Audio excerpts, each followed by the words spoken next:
Assalamualaikum warahmatullahi wabarakatuh. Alhamdulillah, wassalatu wassalamu ala rasulillah wa ala alihi wa sahbihi ajma'in. Halaqah yang ke-20 dari silsilah ilmiah belajar tauhid adalah tentang riya. Riya adalah seseorang mengamalkan sebuah ibadah bukan karena ingin pahala dari Allah Subhanahu wa ta'ala, akan tetapi ingin dilihat oleh manusia dan dipuji. Riya hukumnya haram dan termasuk syirik kecil yang samar, yang tidak mengeluarkan seseorang dari Islam. Riya adalah di antara sebab tidak diterimanya amal ibadah seseorang, bagaimanapun besar amalan tersebut.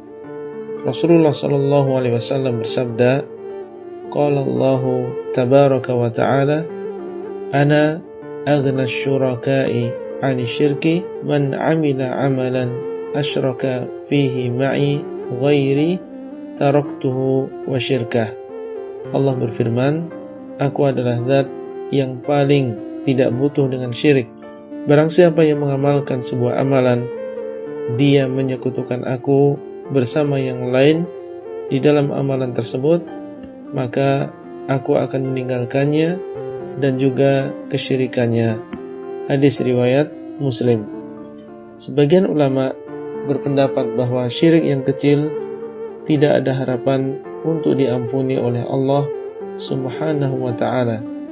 Artinya, dia harus diazab supaya bersih dari dosa riya tersebut. Berbeda dengan dosa besar yang ada di bawah kehendak Allah, yang kalau Allah menghendaki maka diampuni langsung, dan kalau Allah menghendaki maka akan diazab terlebih dahulu. Mereka berdalil dengan keumuman ayat, innallaha la yaghfiru ay yushraka bihi wa yaghfiru ma duna dzalika liman yasha. Sesungguhnya Allah tidak mengampuni dosa syirik dan mengampuni dosa yang lain bagi siapa yang dikehendaki. An-Nisa ayat yang ke-48.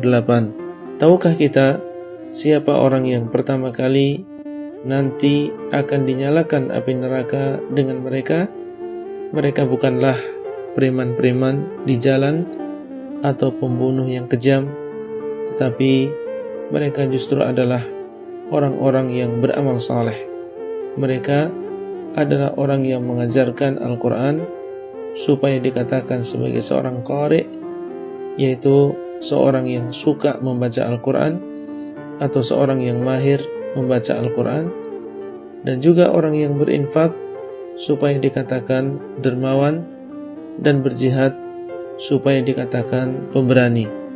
Mereka beramal bukan karena Allah, sebagaimana hal ini dikabarkan oleh Nabi SAW di dalam hadis yang sahih yang diriwayatkan oleh At-Tirmidzi. Oleh karena itu, saudara sekalian, ikhlaslah di dalam beramal, dan ikhlas adalah barang yang sangat berharga. Para salaf kita pun merasa atau merasakan beratnya memperbaiki hati mereka. Hanya kepada Allah kita meminta keikhlasan di dalam beramal, menjauhkan kita dari riya, sum'ah, dan ujub, dan berbagai penyakit hati.